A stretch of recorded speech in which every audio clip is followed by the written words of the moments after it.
welcome all, and welcome back to the Bleav in Iowa State podcast. I'm your host, Tyler Carter.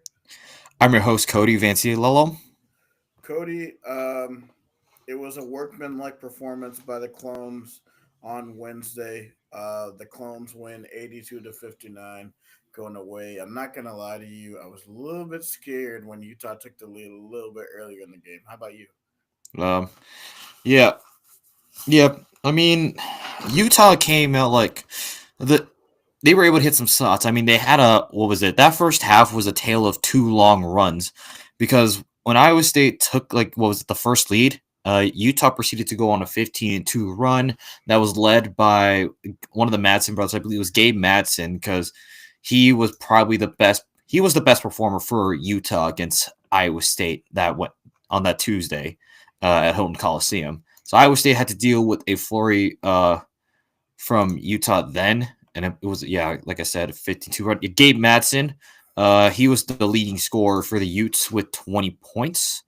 He shot 4-14 from three, but that first half it felt like he could just get about anything he wanted to. And they got some production as well from Mira Little off the bench, gave him 2 of 3 shooting from the perimeter, 13 points. But Iowa State, they took a punch from Utah, and that was their best punch, which is to be expected from every team. But Iowa State was able to respond to that run with a run of their own. At one point, the Iowa State Twitter even put out that they were on a 19-1 run. So that first half was just about two prolonged runs, and once that happened, Iowa State was able to get a double-digit advantage. The half they ended with a 13-point advantage, and it got close early in the second half, but Iowa State was just ultimately able to pull away. So, yeah, I mean, if you're going to be the big dogs of the conference, you're going to get everybody's best punch. So, great response by Iowa State. Obviously, there's some things to work on, like, for example, Mm-hmm. rebounding. Utah brought a lot of physicality. They brought more than what I expected, but Iowa State was able to win in different ways. This time around, we forced Utah into 18 turnovers, which is where Iowa State thrives. Yeah, they thrived in that, and that was one of the main reasons why they won the game and they pulled away. So anytime you force turnovers, it's easier to pull away, get in the game. And I mean, a lot of the shots that Utah took, they just weren't falling. They just weren't falling. Like some of those were good shot selections, and they just weren't falling that day. And also, just like you said, the 18, 19 turnovers that we forced. Like that truly helps when you're trying to pull away from a pesky opponent like Utah was. For sure. Yeah, I have the stats here. Iowa State forced 18 turnovers, like I mentioned earlier. They were able to get 25 points off of turnovers, which were huge. So getting that transition offense is what Iowa State likes to run. They want to run transition, run quick offense, get buckets, like get into the paint quick and dominate in there. And I mean, they did ultimately win the paint battle. They won that 40-30. Uh, and rebounding looked a little better in the second half, but that first half was definitely not the greatest. They were just being out physical by the big men from Utah. The offensive rebounding numbers are 16-13 in favor of Utah, but I mean Iowa State was able to adjust after halftime, really got a little more physical with Utah, and they limited those second chance points that Utah was thriving off of in the first half to kind of stay in the game. Yeah, man. I know TJ got up in them at halftime. Like, hey, we gotta be more physical. So like I know he got got up in that team and something because that something changed in the second half. I'm like, oh, TJ must have ripped them a new one. So yeah, Mm-hmm. but yeah, I'm gonna go also look at the box score. Um, Joshua Jefferson once again came to play. Man, he had 17 points, 17.7 rebounds, 7 rebounds, 5 of 10, and 1 of 1 from three. Also, he hit all of his free throws, and definitely was a big contributor in the second half. Yeah, for sure. I mean, Joshua Jefferson, like he started out slow. He was able to get too many buckets to fall, and the paint wasn't able to find good looks.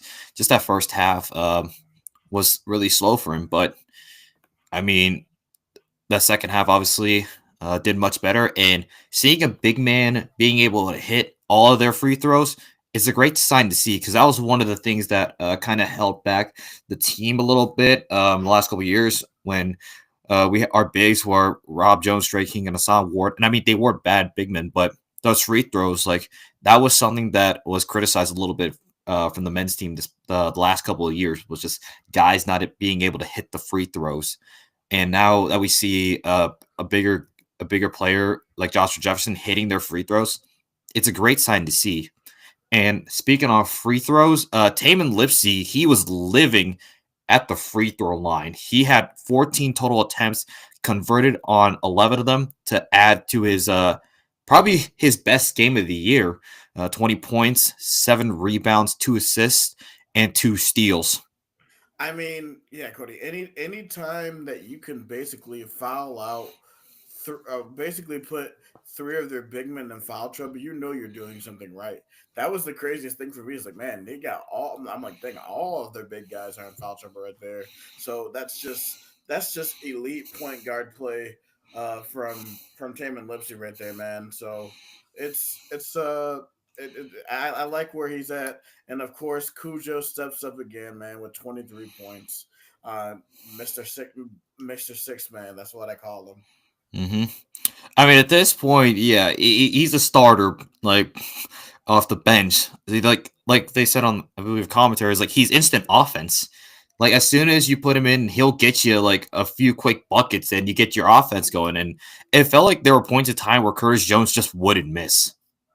Yeah, man. It seems like he's just automatic. It's sort of like I'll say 2015, 2016 Steph Curry effect.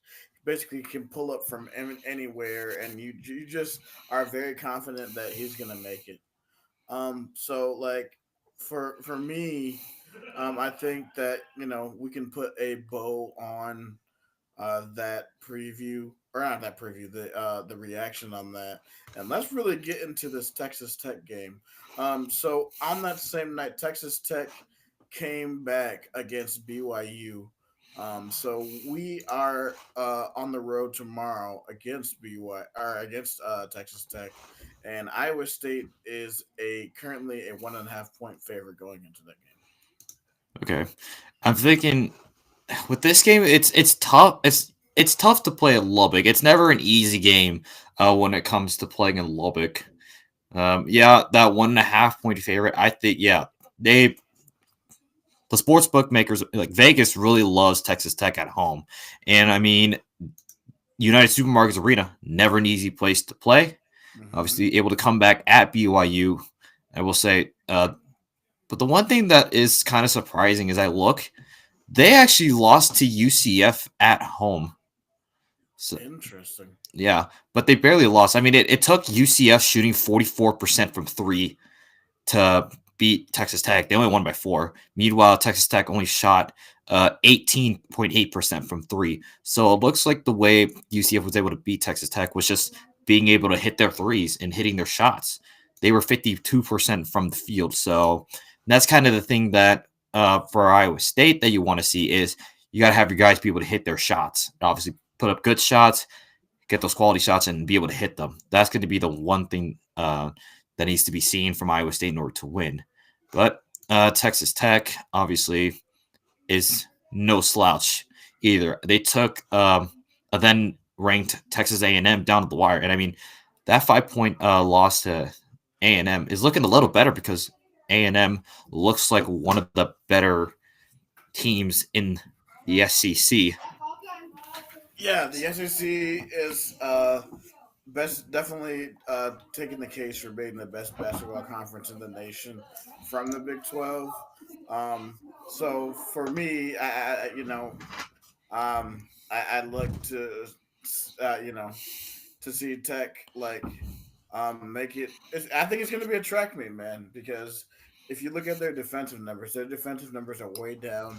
Usually, these are far and away from the Chris Beard teams that used to D you up.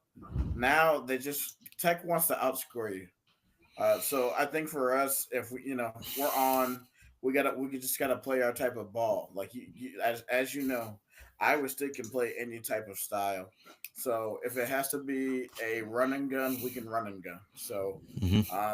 really, with us, just gotta uh, D up on certain possessions and being able to hit certain shots at crucial moments, and I think that we can definitely win this game. Are there certain matchups that you're looking forward to seeing, or matchups that you think that we could expose? I'm taking a look. So right now, what I'm seeing is just kind of taking a look at the top score. Like the main players for Texas Tech that you have to kind of look out for are Chance McMillan.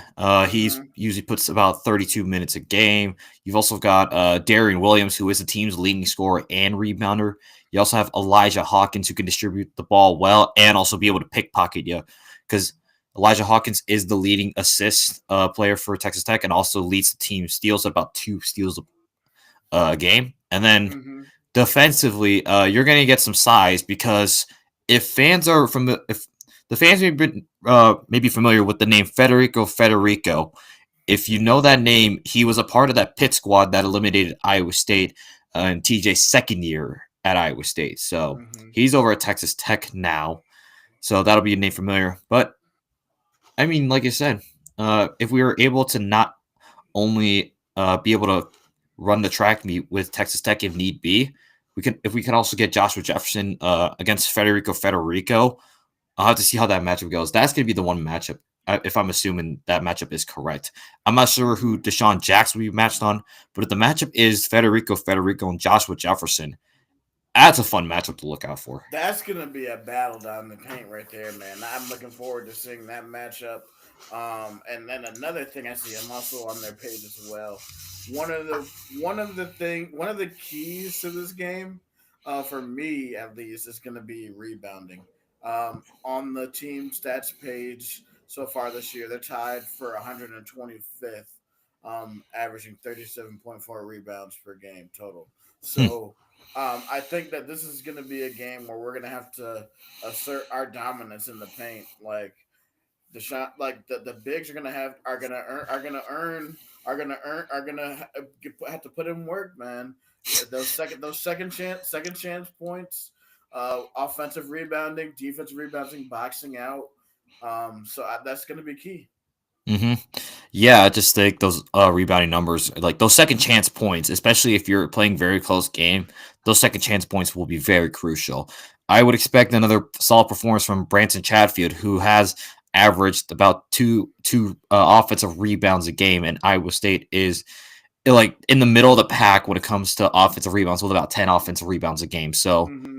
I mean, you do the math there, 10 offensive rebounds from the team. That's at least 20 points that you could potentially earn for your squad. So we can really uh, not only finish defensive possessions by Right. defensive rebounding, but if we can out physical Texas Tech and get those second chance points, I think Iowa State could be able to squeak out a close win against Texas Tech. But I expect Texas Tech to really push Iowa State. Mm-hmm. Yeah, I agree, man. Do you have any score predictions, or how? What do you think? This one is gonna likely I would expect this one to maybe go towards uh 80s and 90s. I might see Iowa State crack like 92 to 88. That probably be somewhere in that ballpark. But both teams usually average about 86 points a game, so maybe I'll lower it a little bit, maybe like 89, 85. I my score prediction. Think we're gonna win 93-86. Mm-hmm. So yeah, a lot of fireworks will be going on in United Supermarkets Arena down in Lubbock. So that's gonna that's pretty much your Iowa State preview for Texas Tech, and then after that, obviously, we'll get Kansas Wednesday next Wednesday, and then they'll be at West Virginia next Saturday. We'll talk about that when we get there, but that's just the stretch you have to look out for. This is a very Hmm. important stretch for Iowa State to really determine if they truly belong with the top of the Big 12. Because right now, the race for the Big 12 is starting out to be like most a consensus has come to say that it's a two-horse race between Iowa State and Houston, but Hmm. Arizona is making a run at the Big 12. But you always have to look out for Kansas and maybe even West Virginia could surprise everybody. But Yeah, right now, it's projected that Iowa State and Houston are the two leading horses in the Big 12 race. yeah. Just a great analysis by you there. Yeah, I think the KU game, this game, and the West Virginia game. These next three games are going to tell us a lot about this team, man. If we come out this with unblemished or with one loss, I feel really, really good about these next few games that we got. So it's going to be a very, very interesting journey to see where this ISU team ends up. Um, so one thing I did want to talk about, actually, before we get to football, let's talk about the women's team. The women's team with a resilient win in Tempe on, Mm-hmm. but that was on Wednesday as well, right? Uh, the tech, the no, no, the Utah game at Hilton was on Tuesday. Then the next day it was the ladies. Ah, yes, Yeah.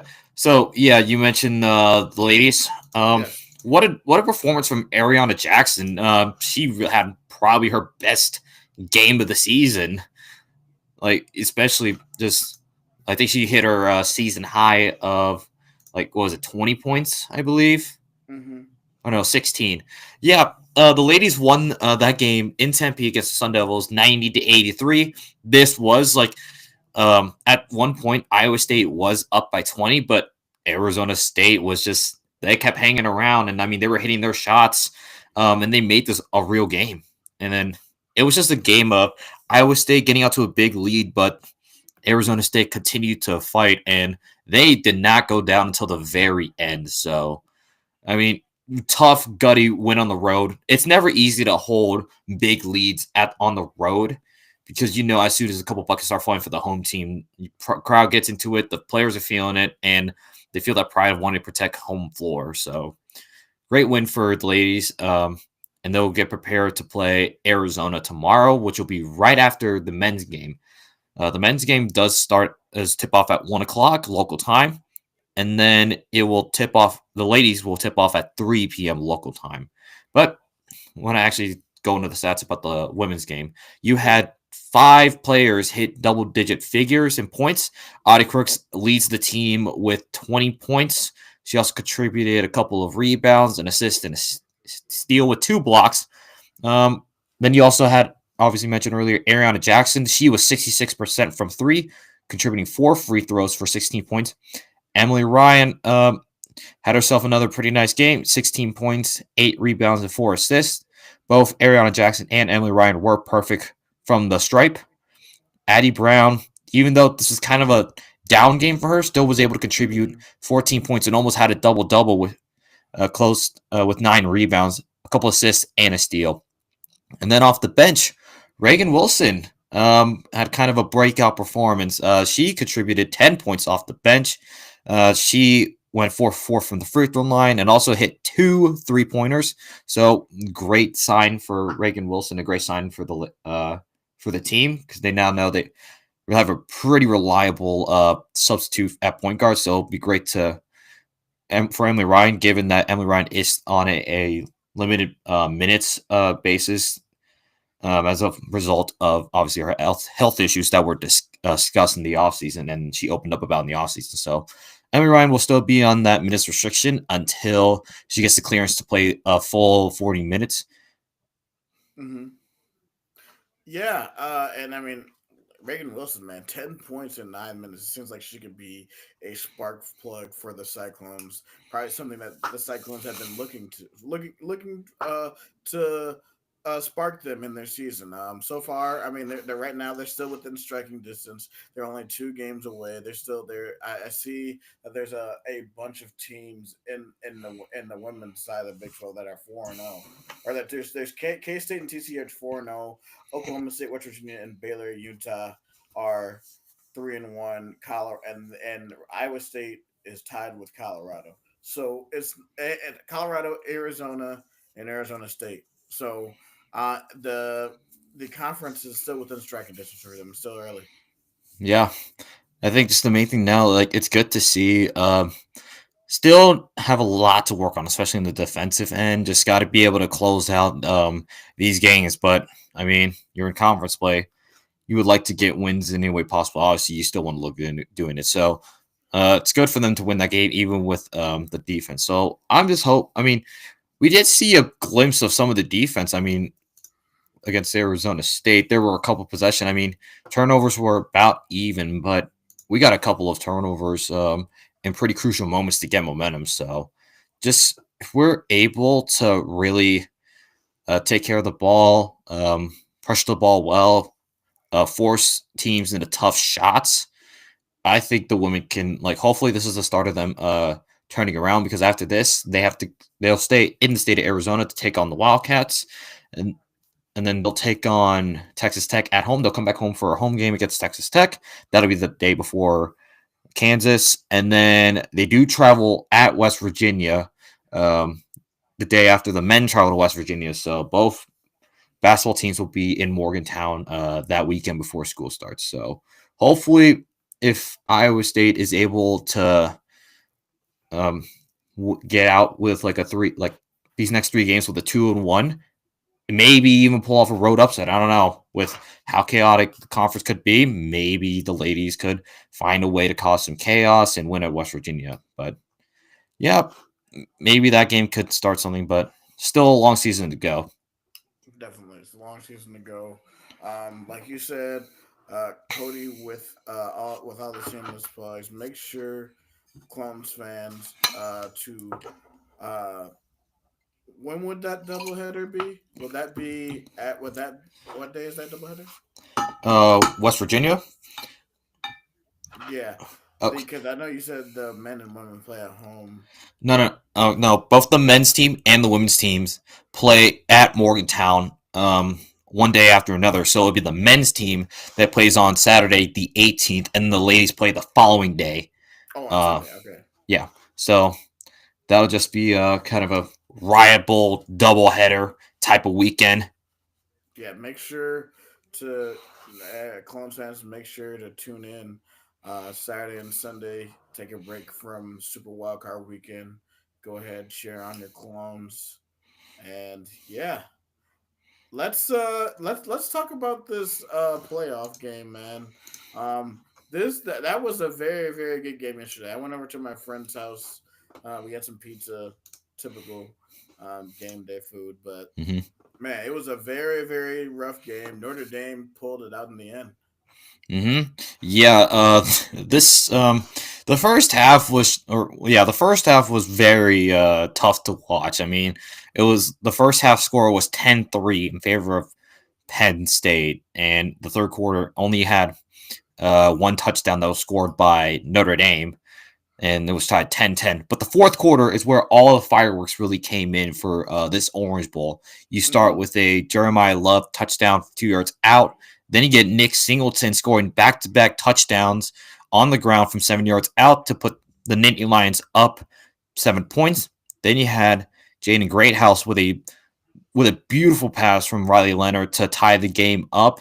And then Mitch Jeter comes on after Notre Dame picks off Drew Aller in Penn State territory to kick a 41-yard field goal and win the Capital One Orange Bowl for the Notre Dame Fighting Irish. And they will take on the winner of Ohio State and Texas, which will be playing in the Goodyear Cotton Bowl Classic. That is going to be taking place tonight, I believe, at 6:30 on ESPN. So with Notre Dame, they have a really good shot at winning their first national title since 1988. And I think Notre Dame, they've finally been able to really kind of break through the perceived glass ceiling of not being able to get into big, um, really to the championship. So, what are your thoughts?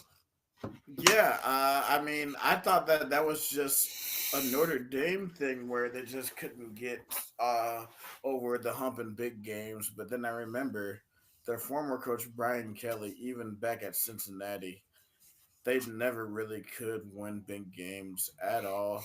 Or every time they were in a big game, they always got embarrassed. in big games, and then once the players choose Marcus Freeman, like yeah, in his first year he struggled, but he struggles with a first year coach. Went 8-4. Second year got better, and then now this year they pop off. Obviously, had an embarrassing loss in Illinois, but they've put that in the rearview mirror. So now they're playing together as a team. That defense is great, great run game. And with Riley Leonard doing just enough at quarterback, it should be interesting to see who they face in this matchup. Ohio State Texas. I'm really excited about this one, but like back to Notre Dame real quick. Just for Notre Dame, I've heard a lot that like this team is a lot more likable, and I think it's just because of the personality and the personality that Marcus Freeman has, and how laid back he is, and how he has the respect of his players. Like, so I think that those are my thoughts on Notre Dame. Hmm. Yep. And then now, unfortunately for the other side, for Penn State, it's another case of big game James Franklin strikes again. Now, I did watch a video talking about what was it? Every big James Franklin choke in a big game. I saw at one point the record was like 1-14, and I think that was prior to the Big Ten championship. But now I think that puts what, like, James Franklin's now what, 1-16 against like top five teams, because I believe Notre Dame finished in the top five of like the non like college football bracket rankings, but like Mm-hmm. um, poll rankings, whatever. So it's the CFB rankings. So before seeding, obviously, but yeah, Penn State, just James Franklin can just not get over the hump. You talk about like Notre Dame getting over the hump. Penn State cannot do it. James Franklin cannot do it. It doesn't matter who he has. I mean, he had Saquon Barkley, a generational college runner, and he still couldn't get over the hump. I mean, you talk about, what is it, that Rose Bowl against Sam Darnold, the USC Trojans, and they lost on a walk-off field goal. And just Penn State continues to trip over themselves in these big games. One thing that did like kind of shock me was, how did I saw that Penn State did not have a single pass completed to their wide receivers. Was that correct? Yes, that's correct. They no passes to their wide receivers. They were force feeding Tyler Warren. I get that Tyler Warren like is your like number one guy, and it's not like Penn State has horrible receivers. They have like viable receivers. They just decided not to throw it to them, and I don't know why. It doesn't make any sense. Yeah, that's just one of those things where it's like things like that are gonna like other reasons why I think that kind of contributes to why James Franklin has never been able to beat the allegations of choking in big games, and it follows him once again. So yeah, I don't know what Penn State will do, but obviously Notre Dame, they await their opponent from the Cotton Bowl Classic. So let's talk about that for a little bit. I want to get down to talking about Ohio State versus Texas and kind of get our thoughts of what might happen in this game tonight. Sure. You start off, and then I'll finish. Yeah. So Ohio State comes in scorching hot. Obviously, they put beat the brakes off the Oregon Ducks. They in the Rose Bowl, they won that. Yeah, they won that Rose Bowl 41-21. So they're looking really good. I mean, we mentioned it one of the earlier episodes in the past couple of weeks that loss to Michigan, they took that personal, and they ever since then they found new life. There's a new fire under their ass, and they've been beating the crap out of their postseason opponents. Obviously, beating the crap out of Tennessee 42-17 at home, and then just mentioned Rose Bowl. They beat the brakes off of Oregon. They went duck hunting against them. So I'm curious to see how Ohio State will they continue that Operation Scorched Earth that they were going on against Mm-hmm. a Texas team who had to scrap against the Arizona State Sun Devils in the Peach Bowl. So I wonder how Texas is feeling getting tested like that against Arizona State against a red hot Ohio State Buckeye squad. Yeah, that's going to be a thing. You know, like you said, Ohio State has been putting belt to ass to the last two opponents in the playoffs. So, you know, I think this team, this Ohio State team, is a team that everybody thought that we were going to get in the regular season, but they sort of were underwhelming. But hey, now they are, doing this when it matters. So it's going to be interesting to see just their O line play versus Texas's D line. Texas's D line was spectacular last week. They escaped. So I really want to see what the psyche of Texas is going in, and like they're gonna have the crowd advantage, even though Ohio State fans travel well. But they are going to be playing in Dallas and Jerry World, so that should be an interesting crowd mixture of crowd matchups and just um, I want to see how how their secondary is their weakness. So I expect Ohio State to expose that early and often throughout the game. Hmm. Also, just how will one thing another thing I'm curious about is how's Ohio State's ranking going to do against Texas's defense? And really on the flip side, how is Texas going to move the ball against this Ohio State defense? They were spectacular last week against Oregon. Yeah, and Oregon, they had like what was it like? Oregon's like one of the better offensive units in Yeah. the country with a guy like Dylan Gabriel with the ball, and then you had like Tez Johnson, and then Ferguson the tight end. So I mean, Oregon was completely shut down. They had their offense could not answer the call when it came to playing against that Ohio State defense. I mean, there are a couple of guys to note when it comes to that defensive squad. If I be able to look here on the defense, names like what was it? Jack Sawyer, the defensive end, JT Tuyumulau, also a defensive end. Those are two guys in the trenches that Texas will have to be able to handle. And then you got Jack Sawyer and Cody Simon at the second level, and then that secondary. Just I don't know. I don't know how Texas. I mean, do they have the answers to beat Ohio State? Not and be able to limit the Ohio State offense, which is obviously led by Will Howard, a quarterback who's done a pretty nice job at distributing the ball and making plays when he needs to.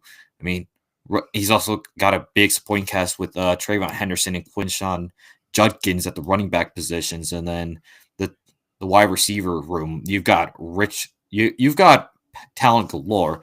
You've got obviously the talented freshman Jeremiah Smith. You've also got Emeka Ebuka, and then Carnell Tate is a solid option to go to as well if need be. And then the offensive line for Ohio State is one of the best in the country. Yeah, and it's a funny thing, Cody, because I remember back to our that game watch series that we did way back before the season. It was the episode right after we did the schedule prediction with Eric, and we said that we had this exact same conversation. Is if Will Howard doesn't do too much, this team can win the national championship, and we're seeing it right before our eyes.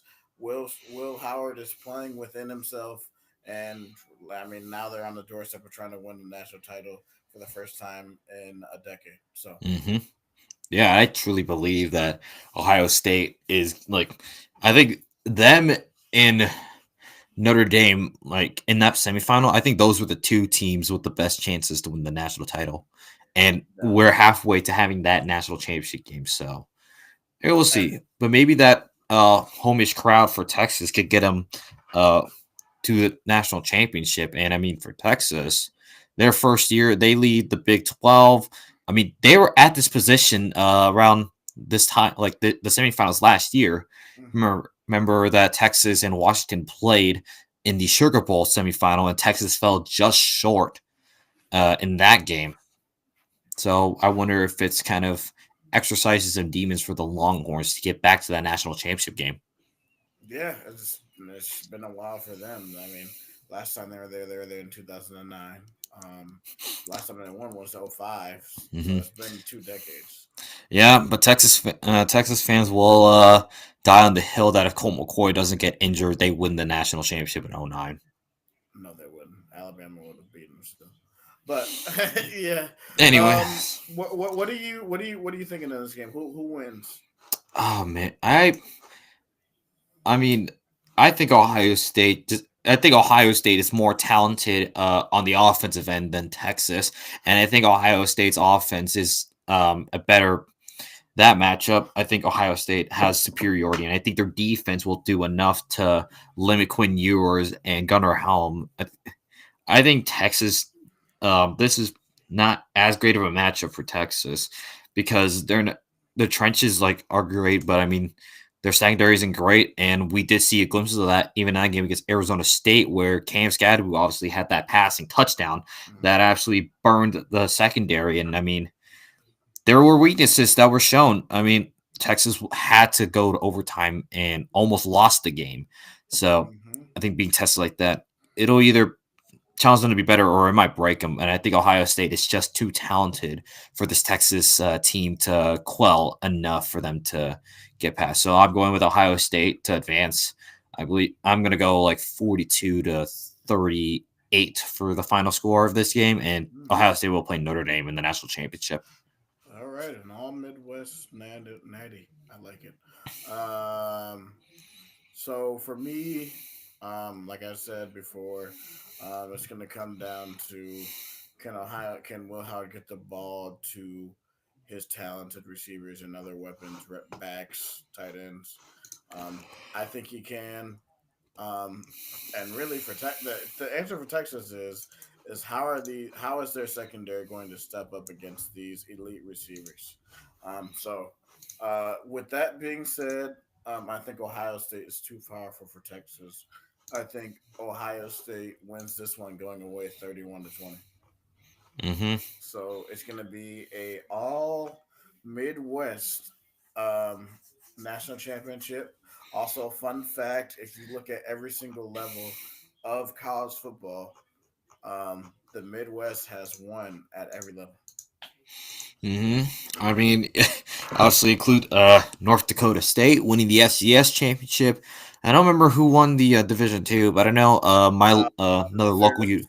it was Fair State. Oh, Fair State. Where are they located? They're in Michigan.